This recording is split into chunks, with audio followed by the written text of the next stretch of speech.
हम दोस्तों बज गए सुबह के 9:15 और हम हो गए नहा के रेडी। जवाबान जी तो अभी निकलते हैं स्कूल यार, भोलेनाथ को जल चढ़ाते हुए सीधे स्कूल में।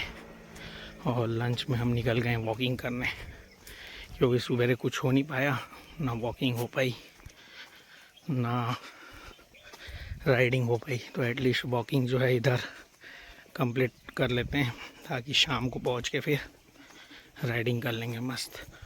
तो फाइनली राइडिंग स्टार्ट हुई घर पहुँच के, और एज इट इज़ हाटगोड़ा की ओर। तो ये अभी जा रहे हैं भाई धूलगुड़ा के रास्ते, हाटगोड़ा जाएंगे। तो लगभग 5.80 किलोमीटर की राइडिंग वहाँ तक डन होगी।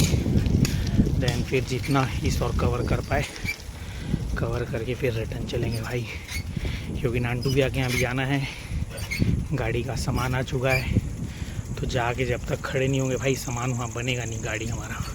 तो शाम को 5:30-6 के आसपास फिर वहीं भागेंगे बढ़िया करते भाई। नीचे उतर चुके हैं रोड में, ये तुरेनार मार्ग।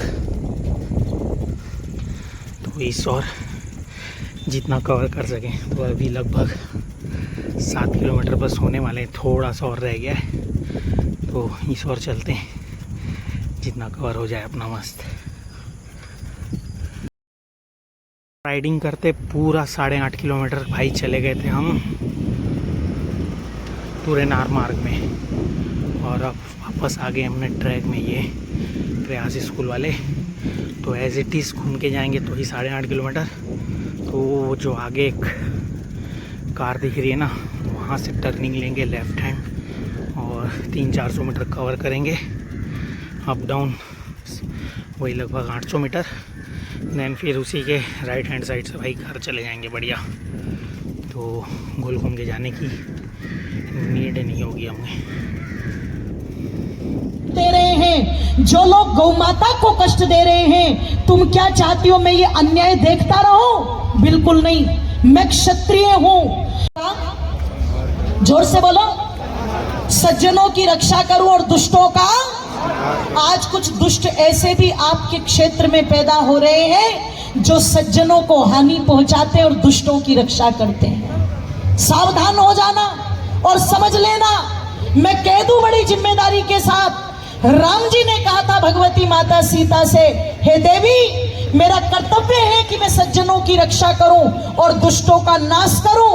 अपने इस कर्तव्य के लिए जब मैं अयोध्या को त्याग सकता हूं, अपने पिता को त्याग सकता हूं, अपनी माता को त्याग सकता हूं, भाई भरत को त्याग सकता हूं, लक्ष्मण तक को भी त्याग सकता हूं, यहां तक कि अपने कर्तव्य के लिए सीते मैं तुम्हें त्याग सकता हूं, अपने प्राणों को त्याग सकता हूं, पर मैं अपने धर्म को कदापि भी नहीं त्याग सकता। सबको उन्होंने हम प्रबोधन के माध्यम से हमको बताया। मैं एक सामान्य कार्यकर्ता हूं, लेकिन दीदी के सामने कुछ नहीं हूं। फिर भी मैं आप लोगों से आग्रह करना चाहता हूं कि वही बस्तर है, चारामा धमतरी से लेकर सुकमा गोंडा बीजापुर तक, महाराष्ट्र गढ़चिरोली से लेकर उड़ीसा प्रदेश तक, केरल राज्य से बड़ा, इजराइल बेल्जियम देश से बड़ा यह बस्तर का क्षेत्रफल है। और इसी बस्तर के क्षेत्रफल में जब भगवान राम 14 साल का वनवास काल में 12 वर्ष लगभग डकाने क्षेत्र में विचरण का वर्णन आता है। और कहीं ना कहीं भगवान राम इसी क्षेत्र से वानर सेना के निर्माण करते हुए इसी नवरात्र में 9 दिन मां आदि शक्ति का जगदम्बा से शक्ति अर्जन करके 10वें दिन रावण जैसे आताचारी राक्षस को मार के राम राज्य बनाया था। इसीलिए हमारे बस्तर के आज हमारे आदिवासी जनजाति समाज के भाई आप लोग सुने होंगे, आयतुराम, इड़मोराम, पाइकोराम, संतुराम, बैदुराम, इड़मोराम, अपने नाम के साथ राम लिखते हैं। और इसी बस्तर में, इसी भारत देश में 800 वर्ष मुगलों का शासन भी चला रहा, जो आज 57 देश बनाने वाले का। इसी बस्तर में 200 वर्ष शासन चला, जो 135 देश बनाने वाले का। लेकिन हम सौभाग्यशाली हैं, आराध्य माई दंतेश्वरी के कृपा से, मावली माता कृपा से बस्तर के जल जंगल जमीन यहाँ के संस्कृति को छेड़ नहीं पाए। जैसा का ऐसा सुरक्षित हमारे पूर्वजों के लोग बना के रखे। अनपढ़ गरीब थे, अशिक्षित थे, लेकिन अपना संस्कृति को बचा के रखा। दुर्भाग्य से आजाद भारत के हम 78 वर्ष में प्रवेश कर चुके हैं।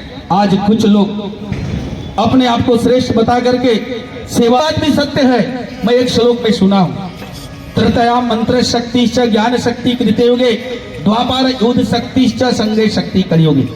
भगवान राम तृतीया में अवतार जरूर लिया था, लेकिन रावण को मारने से पहले, तीर छोड़ने से पहले मंत्र शक्ति का प्रयोग करते थे, तब जाके रावण को तीर लगता था, तब जाके सुबाहु मारीच को तीर लगता था। तृतीया मंत्र शक्ति ज्ञान शक्ति कृते हुए।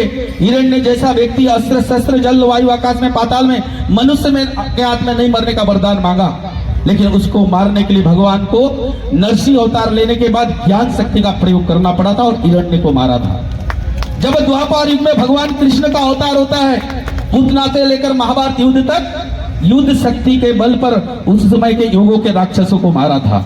लेकिन हम कलयुग में हैं। कलयुग में बताया गया है तृतीया मंत्र शक्ति ज्ञान शक्ति कृत्य युगे द्वापर युद्ध शक्ति संगे शक्ति कलयुगे। दीदी बार बार आग्रह कर रही थी, आप लोग संगठित हुए, एकत्रित होइए, हम अनेक पंथ में बटे हुए हैं। यह कलयुग संगठन शक्ति का युग है और संगठित जब तक नहीं रहेंगे हम सनातन हमारा परंपरा को नहीं बचा पाएंगे। लेकिन यह बात भी सत्य है, संगठन होने के लिए भी एक श्लोक में कहा गया है, तृतीय यदया एतो विष्णु तृतीयाम एजोतोमके द्वापारे परिचर्चायाम कलिधतो हरि कीर्तानाम। तृतीय दया एतो विष्णु, सत्युग में भगवान को पाने के लिए ध्यान साधना समाधि में जाना पड़ता था, तब भगवत प्राप्त होते थे। तृतीय दया तृतीया में एजोतोमके, तृतीया में भगवान राम का अवतार करने से पहले पुत्र कामेष्टि का यज्ञ करना पड़ा था, तब भगवान राम का अवतरित हुआ था। द्वापारे परिचर्चायाम, द्वापार में पूजा पाठ का महत्व था। लेकिन कलयुग में कलिधतो हरि कीर्तानाम, हमारे पास नाम शक्ति का आधार है। आज ईसाईयत हो चाहे इस्लाम, जो आज मात्र 2024 वर्ष से पहले जन्मने वाले दीदी बता चुकी हैं, और इजरी सन के हिसाब से 1441 वर्ष पैदा होने वाले भी नाम से चलता है। लेकिन हमारा सनातन परंपरा भी नाम से चलता है, और इसीलिए भारत देश को देवभूमि जगत गुरु विश्व गुरु कहा जाता है।